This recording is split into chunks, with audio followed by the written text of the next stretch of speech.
예, 말씀은 누가복음 2장 13절부터 14절 두 절입니다. 신약 89쪽인데요. 누가복음 2장 13절부터 14절.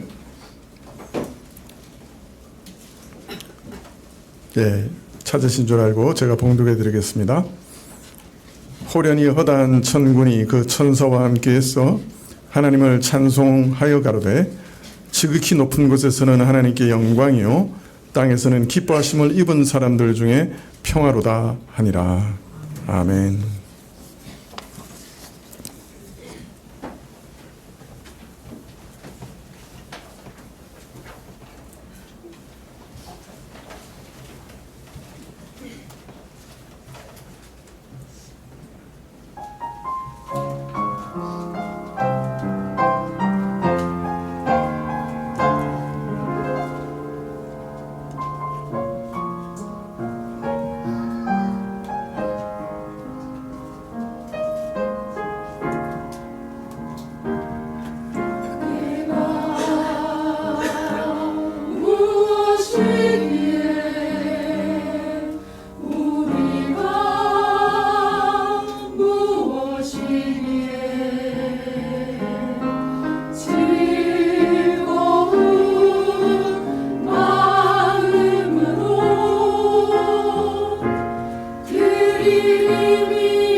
감사합니다.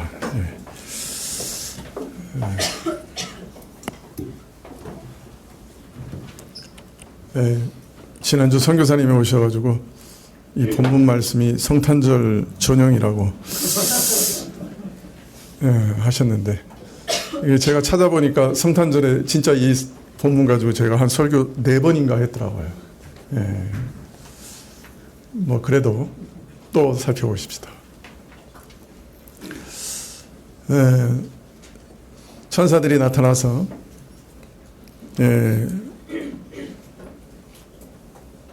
예수님께서 이 땅에 오신 그 이 의미가 무엇인가 하는 것에 대해서 가장 간략하게 참 그 찬양 가운데서 노래하고 있죠.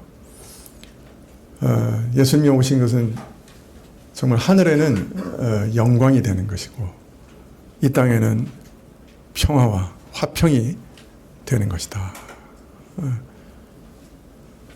지난 시간에는 이 땅에서 평화라 하는 말의 의미 중에 첫 번째가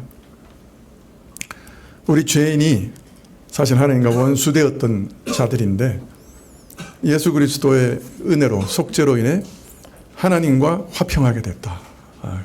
그래서 그 평화의 첫 번째는 사람과 하나님이 화평하게 되는 일이다.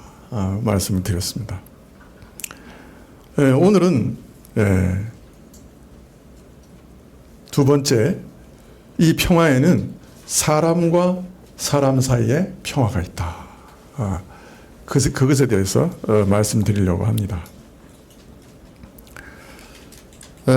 예수님께서 주시는 평화는 하나님과 사람 사이에 화평을 주신 것이지만은 동시에 이러한 화평을 누리는 사람들 안에는 사람과 사람 간의 화평도 주어지는 것이다.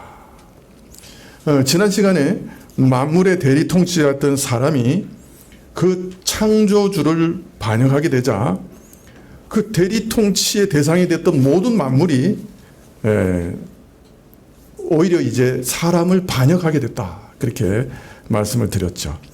그 결과로 짐승들은 사람을 대적하고 피하여 숨거나 아니면 상해하거나 식물들도 가시와 엉겅퀴를 내고 정말 땀을 흘리지 않으면 먹을 수 없게 되는, 그리고 이 자연계도 여러 질서가 파괴돼서 홍수, 가뭄, 지진, 그죠? 이런 일들이 이제는 끊임없이 일어나게 됐다. 그래서 사실 이 자연계도 사람의 통치를 이제 벗어났어요. 그 중에 하나가 뭐냐면 남편과 아내의 관계도 완전히 바뀌어진 거예요. 남편은 아내를 폭력으로 다스리고 아내는 그런 남편에 대해서 반역하고 불순종하면서 또 그러나 끝내 연연해야 하고, 자, 이런 모든 부부관계 파괴는 또 이 사회 전체의 파괴로 전달돼서 인간관계 전부가 폭력과 불신, 미움과 반역, 이런 것의 악순환으로 역사가 전개되어 오게 되었다.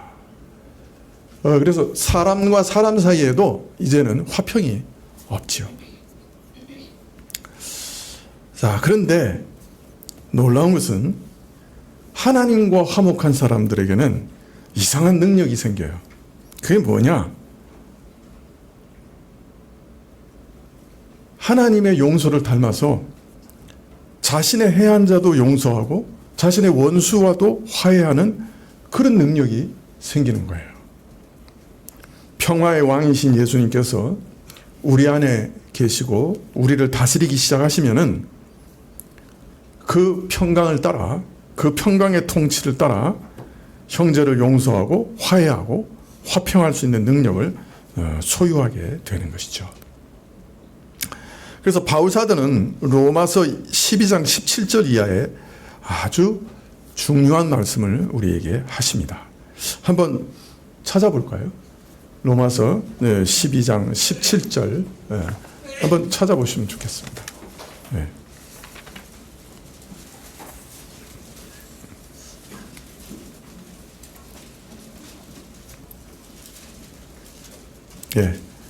신약 257쪽인데요. 제가 가진 성경은 예, 로마서 12장 17절 이하에 예, 제가 봉독해 드릴까요? 네.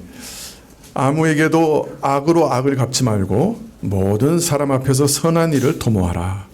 할 수 있거든 너희로는 모든 사람으로 더불어 평화하라. 내 사랑하는 자들아 너희가 친히 원수를 갚지 말고 진노하심에 맡기라. 기록되었으되 원수 갚는 것이 내게 있으니 내가 갚으리라. 주께서 말씀하시니라. 내 원수가 줄이거든 먹이고 목마르거든 마시우라. 그리함으로 내가 숯불을 그 머리에 쌓아 놓으리라. 악에게 지지 말고 선으로 악을 이기라. 악에게 지지 않고 선으로 악을 이기는 방식이 뭐냐? 네. 악을 악으로 갚지 않고 모든 사람에게 선한 일을 도모하는 것이라. 그것이 악에게 지지 않고 선으로 악을 이기는 방식이다. 그렇게 말씀합니다. 어떤 사람이든지 그가 내게 잘해주는 사람이든지 내게 가까운 사람이든지 아니면 나를 대적하는 원수든지 그 누구라도 혹 그가 나에게 악을 행하고 또 언약을 깨트리고 배은망덕하는 사람이라도 내가 이제 악으로 갚으리라. 원수 갚으리라. 네가 행한 대로 내가 갚아주리라. 우리가 행한 대로 갚지는 않죠. 보통은 77배로 갚죠.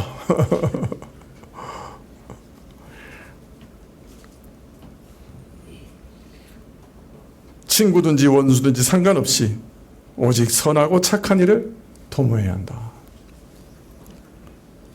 여러분 이거는 야, 이렇게 하면 좋아 이 말씀이 아니고요. 신자라면 마땅히 이렇게 살아야 돼 라는 명령입니다.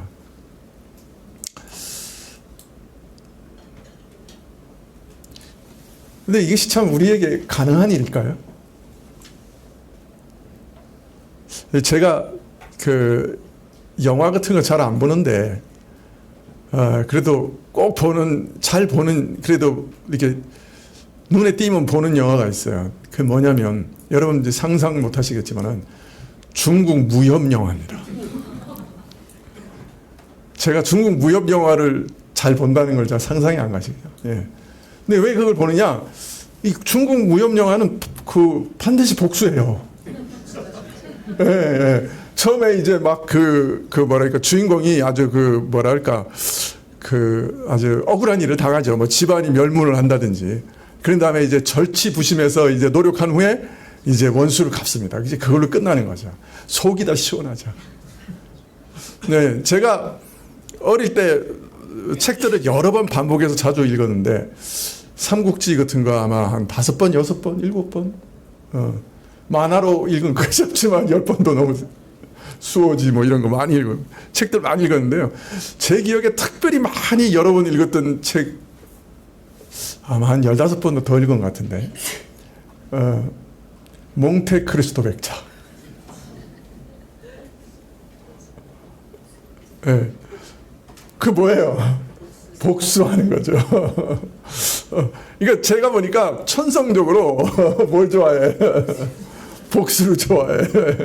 인과응보를 좋아해. 악은 진멸당해야 돼. 즉 이런데 이 말씀은 참 저에게도 이게 도전이 되고 참 불가능한 말씀이에요. 어떤 면에서. 근데 이상한 것은 우리 자신이 어떤 처지에서 용서받았는가 하는 것을 정말 아는 사람들은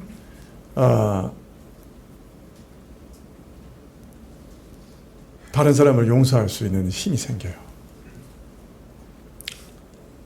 예, 나 같은 자도 이렇게 끊임없이 용서하시는 하나님 그 앞에 서면 내가 누구를 용서하지 못할까 하는 질문을 하게 됩니다.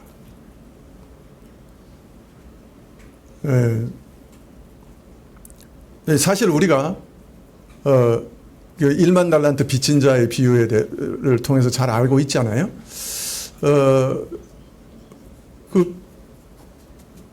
우리가 빚진 거는 도저히 갚을 수 없는 거죠. 그죠? 도저히 갚을 수 없는 거죠. 그런 은혜를 얻었기 때문에 사실 우리에게 조금 빚진 자들에 대해서 용서할 수 있고 탕감해 줄 수 있는 거죠.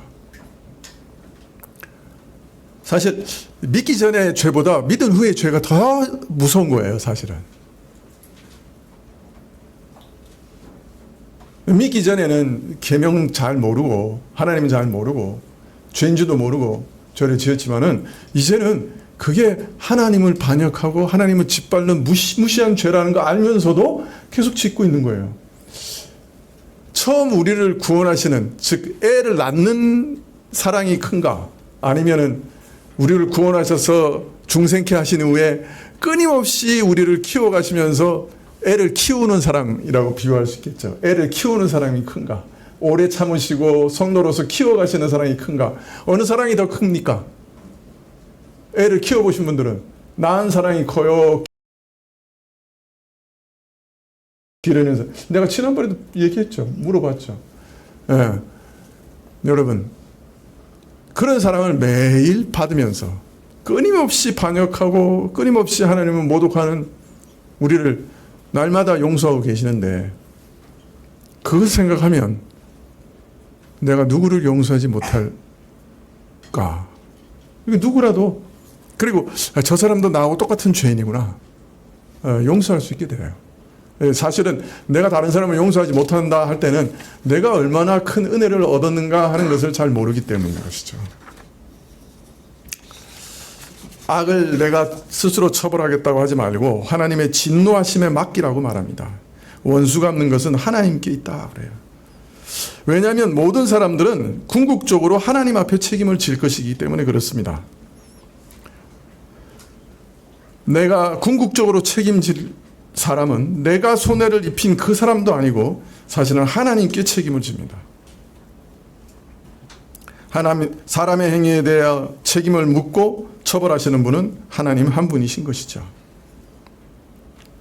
이 사실을 명심하고 우리의 억울함을 하나님께 맡기라고 말합니다. 물론 이 땅에서는 참 하나님이 세우신 정당한 권세들이 있어서, 재판관들이 있어서 이 일을 하나님 대리로 담당하게 하셨죠. 교회에서도 치리기관이 있어서 부당한 일을 바로잡게 하셨죠. 그래서 이러한 정당한 질서를 따라 우리의 억울함을 호소할 수 있습니다. 그러나 그러한 일을 할 때도 내가 원수를 갚아야 되겠다, 네가 망가지는 것을 보고야 말겠다, 이런 마음으로 재판하면 안 돼요. 하나님의 의로움이 또 이 땅에 하나님의 의로움이 드러나게 해주십시오 하는 마음으로 재판하는 것이죠. 그러나 이렇게 하나님이 세우신 기관들이 항상 모든 일을 완벽하게 의롭게 처리해 나가는 건 아니에요. 불이하게 결론이 날 수도 있습니다. 자, 올바르게 처리하지 못해도 하나님께서는 친히 모든 일을 결국 바로잡으실 것이니 하나님께 모든 것을 맡기라고 하십니다. 그리고 너는 원수가 굶주릴 때는 먹일 것이요 목마를 때는 마시게 하라. 상대가 아무리 내게 부당한 대접을 했다 할지라도 너는 네 할 도리를 다하고 너는 그 사람에게 선을 다하라. 그렇게 말씀하십니다. 원수도 사랑하고 원수에게 사랑을 베풀면 그 머리 위에 숯불을 얹게 하는 것과 같다. 숯불을 머리 위에 올리면 어떻게 될까요? 예? 뜨끈뜨끈하게 되겠죠. 부끄러워서 얼굴이 아마 빨개질 거예요. 물론 우리가 원수를 사랑한다고 해서 반드시 그가 뉘우치는 것 아니에요. 오히려 더 악을 행하고 더 달라들 수도 있어요. 고마워하는 게 아니고 오히려 그걸 이용할 수도 있어요. 자기가 잘해서 그런 줄 알고 굽히고 들어오는 줄 알고 더 기승을 부릴 수도 있어. 그런 일들 우리 수없이 많이 봤어요. 그러나 그렇다 하더라도 너는 원수까지 사랑하라. 원수의 영혼의 가장 최선의 길로 행하라. 그렇게 말씀합니다. 할 수 있거든 너희는 모든 사람으로 평화해라.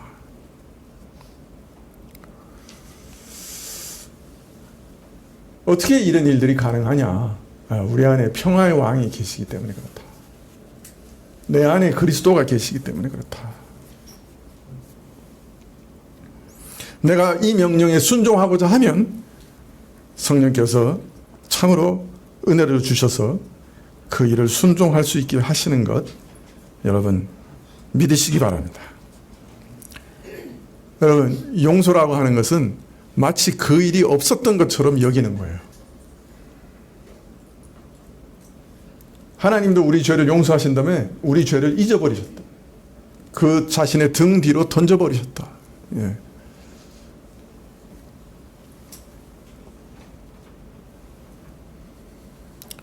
네, 오늘 이 로마서 말씀은 단순히 조금 전에도 말씀드렸지만은 종교적인 미사 요구가 아니에요. 주님의 명령이에요. 네, 명령을 순종하려고 하면 주께서 그 순종할 능력도 주십니다. 네, 사실 교회 안에서 용서가 없어지면 어떤 일이 벌어지냐면 공동체로 설 수 있는 접착제가 사라져요.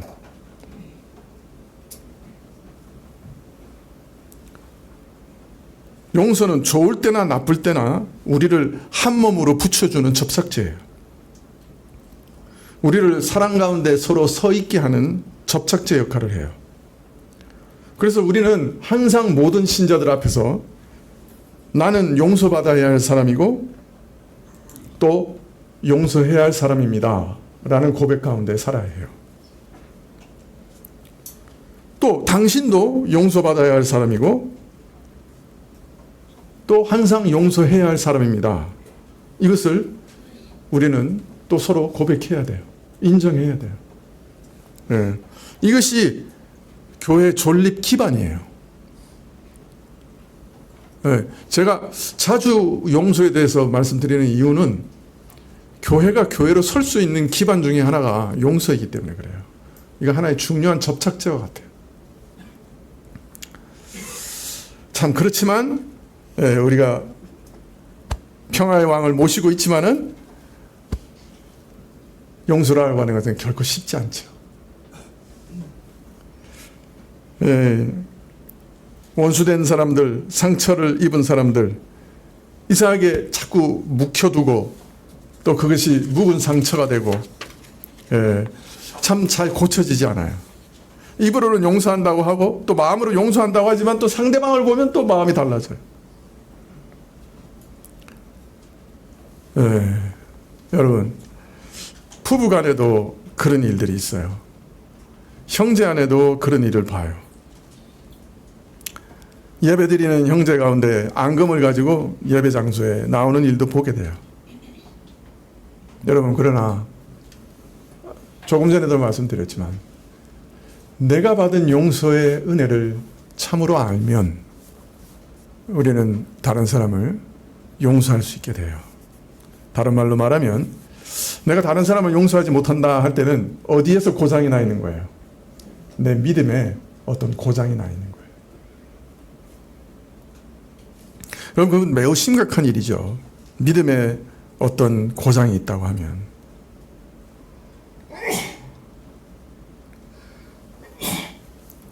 요한일서에서도 참으로 평화의 왕을 만난 사람들, 예수님을 참으로 아는 사람들, 하나님의 사랑을 아는 사람들이 계속 형제된 사람을 미워할 수 없다. 그렇게 말씀하고 있습니다. 물론 우리가 상한 감정 때문에 고통스러워할 수 있습니다. 상처를 입히기도 하고 또 받기도 합니다. 나는 절대 누구에게도 피해를 주지 않는다. 나는 절대로 어떤 사람에게 상처 주는 일이 없다. 그렇게 장담할 수 있는 사람이 누가 있습니까? 우리는 다 피해를 줄 수밖에 없고 또 피해를 받는 사람들입니다. 심지어는 오늘 친했다가 내일 원수로 돌변하는 일도 있습니다. 그만큼 우리는 연약합니다. 그러나 평화의 왕이 내 안에 살아계시면 70번에 7번이라도 형제를 용서할 수 있는 능력이 주어집니다. 여러분, 만일 우리가 형제를 용서하지 못하면 어떻게 됩니까? 묵은 감정으로 계속 그를 대하면 어떻게 됩니까? 여러분, 한 가지만 기억하십시오. 주기도문을 통해서 날마다 우리가 하나님께 기도하는 게 있습니다. 뭐라고 기도합니까? 다른 사람의 죄를 용서해 준 것 같이 나의 죄를 용서해 주십시오. 그 날마다 우리가 기도하고 있는 거예요. 내 형제를 사랑하고 용서하고 평화하지 못하면 하나님께서 내 죄를 용서해 주시는 것을 보류하시는 거예요. 내가 용서를 받은 것에 대한 체험이 없어요. 하나님과 멀리 떨어져 있는 것 같아요. 여러분, 하나님의 용서를 확신할 수 없다 그러면 우리가 단 하루라도 평안히 살아갈 수 있겠습니까? 우리가 마음의 증오를 품고 형제를 미워하고 있으면 누가 손해를 봅니까? 상대방입니까? 아니면 내가 손해를 봅니까? 내가 손해를 봅니다. 하나님의 용서를 체험하고 확신할 수 없습니다. 기도가 막힙니다. 영적으로 병 들어갑니다. 나중에는 정신적으로도 손해를 입고 심지어는 육신까지 병이 날 수 있습니다. 누가 손해를 봅니까? 평화의 왕을 모시면서도 그 왕의 통치를 거스르는 모순된 삶을 살아가는 사람이 손해를 보는 것입니다.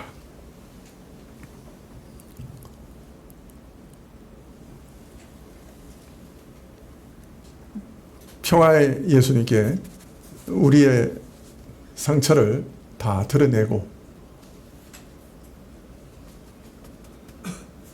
저도 나와 똑같은 죄인이니 나를 용서하신 것처럼 나도 저를 용서하기 원하온데 용서의 능력을 달라고 날마다 기도해야 합니다. 어느 부인이 있었습니다. 믿지 않은 분이었는데 생활이 참 넉넉한 가정이었습니다. 근데 어떤 일인지 간염에 걸렸습니다. 사업을 하는 남편은 수입도 좋고 잘 나가니까 마음이 다른 데로 갔습니다. 투병 생활을 하는 아내를 돌볼 생각은 안 하고 바깥으로 돌아다니고 마음을 다른 데 주었습니다. 아내 마음이 얼마나 답답했겠어요. 몸은 병들어서 고통스럽고 남편은 딴 데 돌아다니고 가슴이 찢어지고 아팠겠지요. 잠을 못 이루었습니다. 병세도 날마다 악화되었습니다. 이웃에 있던 교인이 저러다 죽겠다 생각하고 예수님 복음을 전했습니다.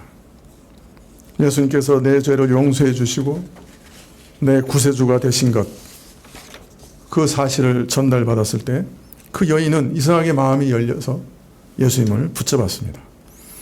어느 날 하나님 말씀을 배울 때 참 자신이 얼마나 죄인인 것을 깨달았습니다.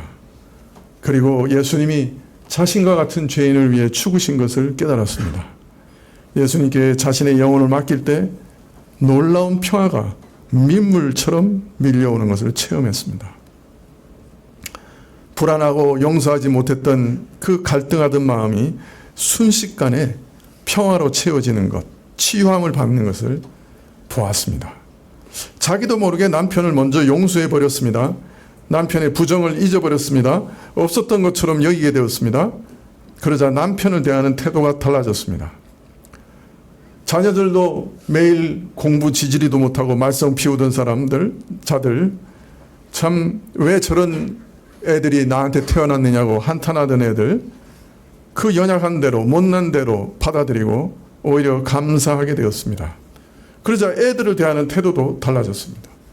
집안의 분위기가 180도로 바뀌었습니다. 마음으로 치유함을 받자 간염도 얼마 후에 깨끗이 고침을 받았습니다. 그 자매는 이후에 하나님과 함께하는 마음의 평안이 자신의 인생의 가장 높고 거센 파도를 넘을 수 있게 하셨다고 간증하면서 돌아다녔습니다.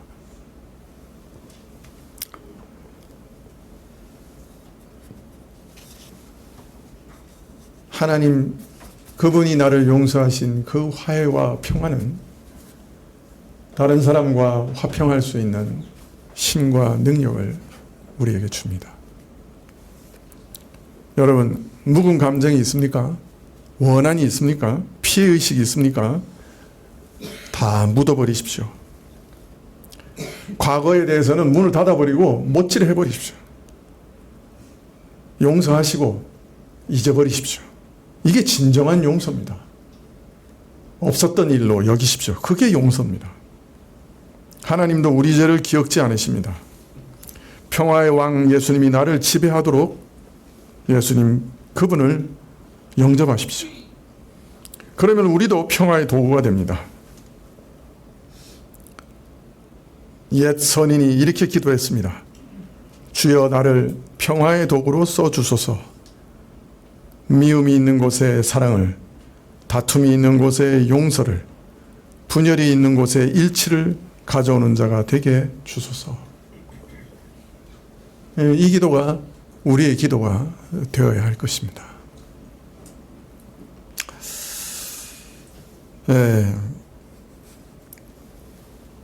이처럼 예수님께서 우리에게 주시는 평화는 하나님과 사람 사이의 화평, 그리고 사람과 사람 사이의 화평을 이루는 평화입니다. 그러나 사실은 이것은 하늘로부터 내려오시는 평화입니다. 그래서 하늘의 평화입니다.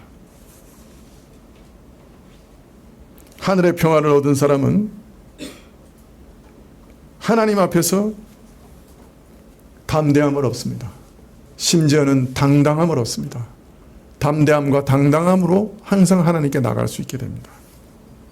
동시에 사람들에게는 화평을 전하는 자가 됩니다. 하나님은 바로 이런 분이시다. 죄인을 용서하여 그에게 화평을 주시는 분이시다. 알리며 선포할 수 있게 됩니다. 그래서 하나님께 영광을 돌려드리게 되고 하나님의 영광이 거기서 나타나게 됩니다.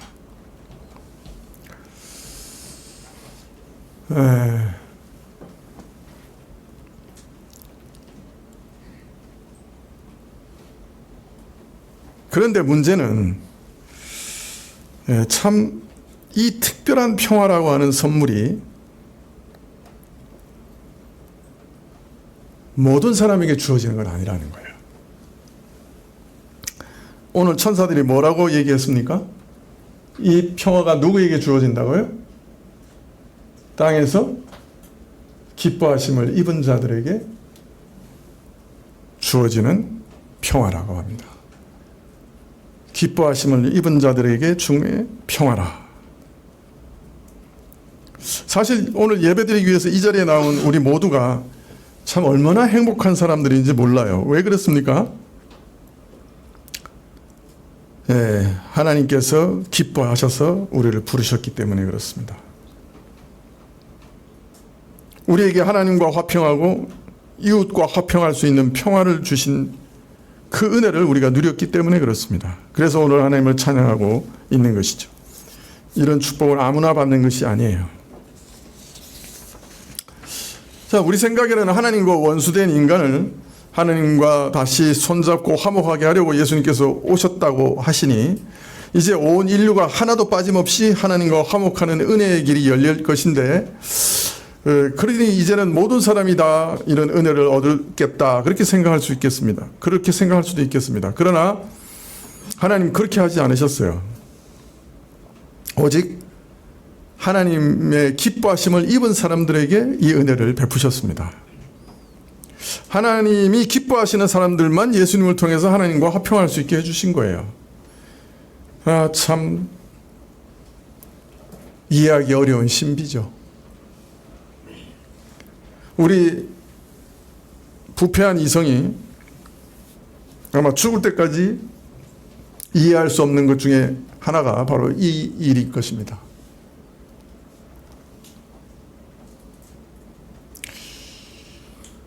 그죠? 우리가 하나님께 묻습니다. 하나님 왜 어떤 사람은 구원하시고 어떤 사람은 구원 안 하세요? 하나님께서 뭐라 그러시냐면, 내가 토기장이, 즉 토기로 그릇을 만드는 사람인데 내가 진흙 한 덩이로 좋은 그릇 혹은 나쁜 그릇을 만들 권한이 나한테 없느냐? 우리는 당연히 하나님 토기장이시고 진흙 한 덩이, 진흙 같은 우리로 좋은 그릇을 만드실 권도 있고 나쁜 그릇을 만들 고난도 있으세요라고 대답할 수밖에 없죠. 예. 근데 별로 마음은 별로 편치 않죠.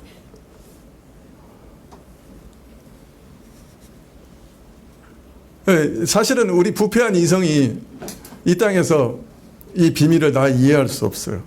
다만 우리는 믿음으로 하나님의 선하심을 믿습니다. 그래서 천국에 가서 이제 얼굴과 얼굴을 맞대어 하나님을 뵙게 될 때 하나님의 선하심을 찬양하게 될 것이다. 우리는 그렇게 믿는 것이죠. 그리고 하나님의 주권 앞에 엎드리는 것이죠. 물론 이것이 어떤 면에서는 시간이라고 하는 비밀 가운데 하나님과 시간을 초월하신 하나님과 우리 시간 안에 있는 우리 사이에 일어나는 괴리로 인해 우리 가운데 이해할 수 없는 일들이 일어나고 있는 것도 있다고 말씀을 드렸죠. 옛날 전도서에서 하나님 주권에 대해서 설교할 때, 그죠? 예, 시간이 뭔가 하는 것에 대해서 말씀드렸죠. 예, 시간도 피조물이고, 그래서 우리는 시간 안에 있고 하나님은 시간을 만드신 분이기 때문에, 시간을 벗어나 계신 분이기 때문에, 시간 안에 갇혀 있지 않으시기 때문에 시간 안에 있는 우리에게 어떤 사실을 설명할 때 우리에게는 잘 이해할 수 없는 어떤 괴리가 있을 수 있다고 말씀을 드렸습니다. 여하튼 오늘 우리가 이 자리에서 하나님을 영화롭게 하며 찬송할 수 있는 것은 하나님의 기뻐하심을 우리가 입었기 때문에 그렇습니다. 우리가 무슨 이유가 있었던 거 아니에요. 뭐 우리가 하나님의 기뻐하심을 입을 만한 무슨 조건이 있었던 것도 아니에요. 그런데 하나님께서 우리를 잘 보셨어요. 우리만 보면 아주 기뻐하셨어요. 무조건 우리하고 화목하시고 우리를 그 품에 안으셨어요. 이유가 없었어요. 분명히 우리 안에는 이유가 없었어요. 네. 여러분, 사실 이 선택의 교리를 말씀하시는 목적이 이거예요. 선택의 교리를 말씀하시는 목적이 내가 선택받았나 안 받았나? 내가 아무리 노력해도 그러면 구원 얻을 수 없다는 얘기인가? 이런 생각 품으라고 주신 거 아니에요. 선택의 목적은 뭐냐면, 선택 교리를 우리에게 말씀하시는 목적은 우리가 모두가 다 부패하고 타락하여 그 누구도 먼저 하나님께 구원을 요청하는 자도 없고, 그죠? 먼저 하나님께 드려서 갚음을 받을 사람도 없고, 하나님께 어떤 공로를 그죠? 내가 가지고 있어서 하나님께서 그 공적을 인정하시고 나를 사랑하시는, 그렇게 할 수 있는 사람도 아무도 없고, 다른 말로 말하면 누구도 자기 의를 의지하지 않고 자기 무엇을 의지하지 않고 하나님의 은혜만 의지하게 하기 위해서 선택의 교리를 알리시는 거예요.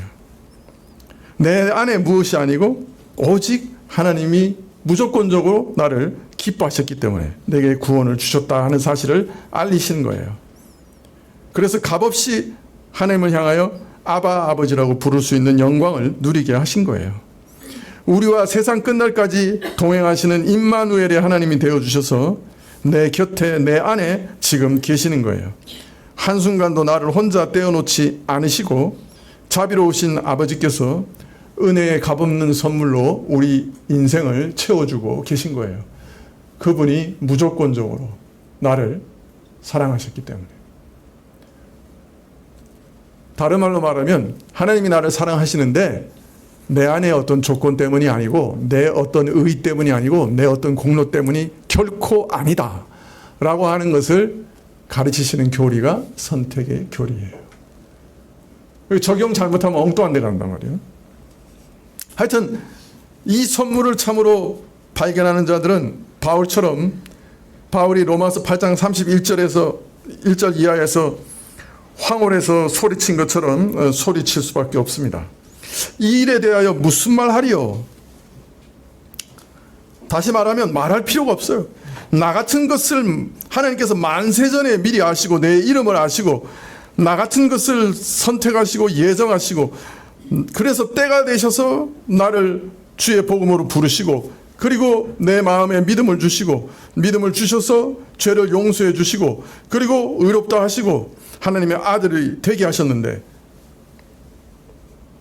하나님과 화평하는 은혜를 주셨는데, 이 일에 대해서 무슨 말할 필요가 있느냐? 하나님이 나를 위하시면 누가 우리를 대적하리요? 나는 참 내가 봐도 무서운 죄인이지만은 하나님이 내 죄를 다 아들에게 맡기시고 나를 하나님의 아들로 삼으셨고 하나님과 화평하게 하셨는데 누가 나를 대적하겠느냐? 재판정에서 누가 나를 죄인이라고 정죄할 수 있겠느냐? 자기 아들을 아끼지 아니하시고 우리 모든 사람을 위하여 내어주시니가 어찌 그 아들과 함께 우리에게 모든 것을 주시지 않겠느냐? 의롭다고 하시니가 누군가? 하나님이시니 누가 우리를 정죄할 수 있겠는가?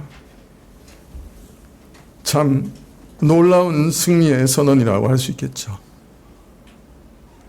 그리스도인들은 이런 은혜를 얻은 자들이죠.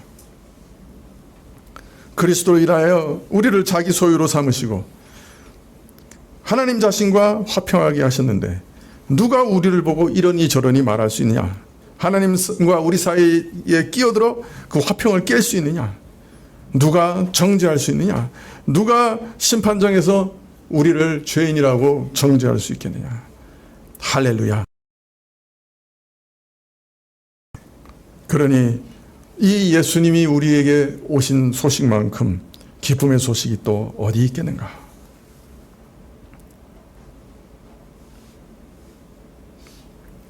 천사들은 목자들에게 세상에 미칠 큰 기쁨의 좋은 소식을 너에게 전한다 그랬습니다. 큰 기쁨의 좋은 소식. 평화의 왕이 오셨고 하나님과 화평하는 길을 여셨고 우리에게 진정한 평안을 주셨다. 이 평안은 폭풍이 몰아치는 세상 바다에서도 또 마지막 날 사망의 음침한 골짜기에서도 우리를 굳게 지켜주시는 평화라. 하나님이 우리를 의롭다 하셨으니 누가 우리를 정죄하리요?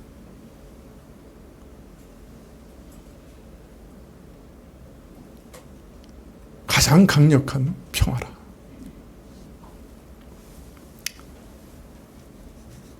우리 중에 아직도 믿음이 없어 이 평화의 주님을 마음에 모시지 못하는 분들이 있습니까? 여러분, 예수님 믿으시기 바랍니다. 죄 용서받고 하나님과 원수된 관계를 청산하시기 바랍니다. 하나님과 속히 화목하시기를 바랍니다. 예수님께서 약속하셨습니다. 내게 오는 자는 결코 내어쫓지 않겠다. 여러분, 내가 선택을 받았는가? 그거 근심할 필요 없어요.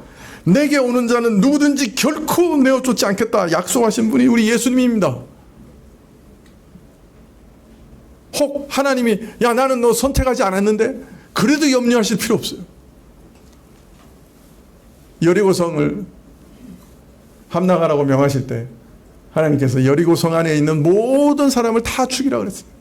왜? 너무너무 죄인이라서 하나님께서 그 죄를 이제 심판하셔서 그 땅이 그 사람들을 다 토해내는 지경이라 여리고성에서 살아있는 모든 사람들을 다 진멸하라 하셨어요.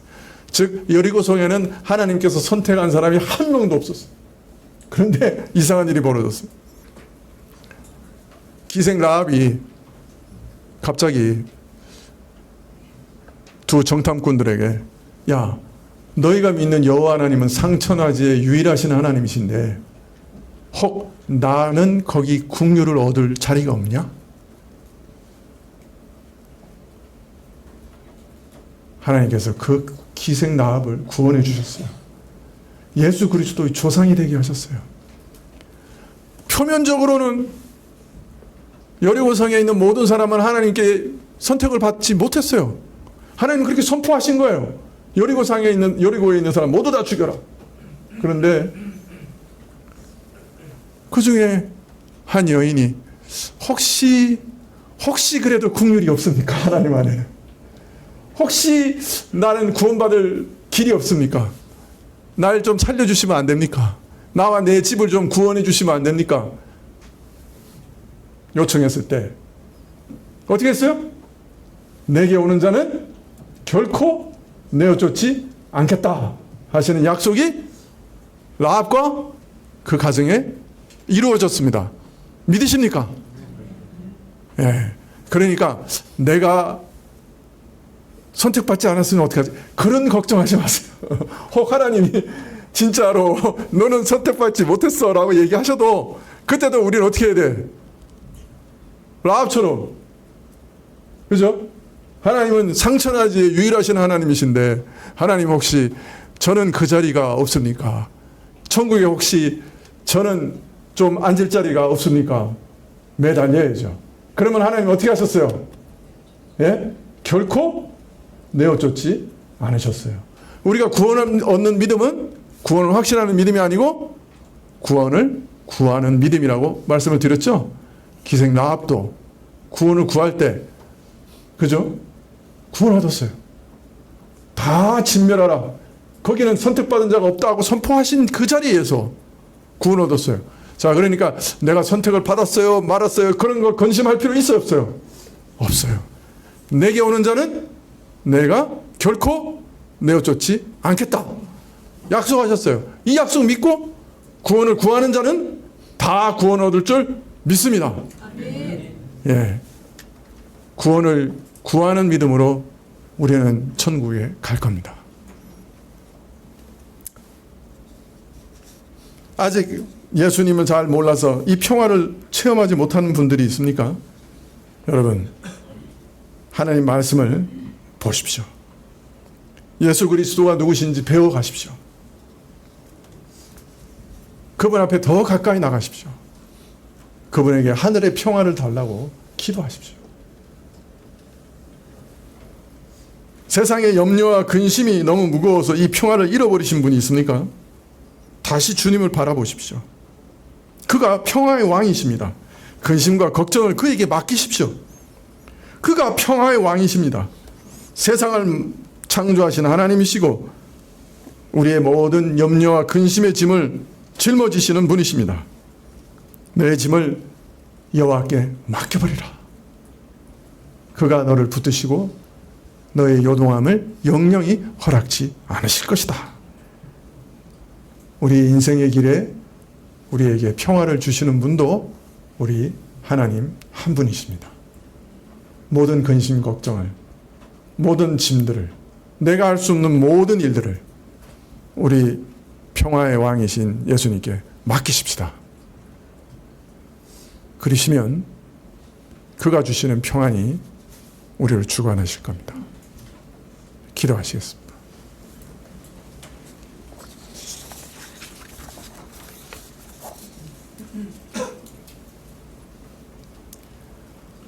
죽게 가는 자마다 결코 내어쫓지 않으시는 우리 하나님, 우리가 그 무슨 일이 있을지라도 요동하지 않게 해주시고 우리 영혼을 주께 의탁하며 우리 삶의 모든 짐도 여호와께 맡길 수 있도록 허락해 주십시오. 이러한 믿음을 우리에게 주사 우리에게 평안을 빼앗아 가려고 하는 모든 세력들 가운데서 우리를 구원해 주십시오. 예수님의 이름으로 기도합니다.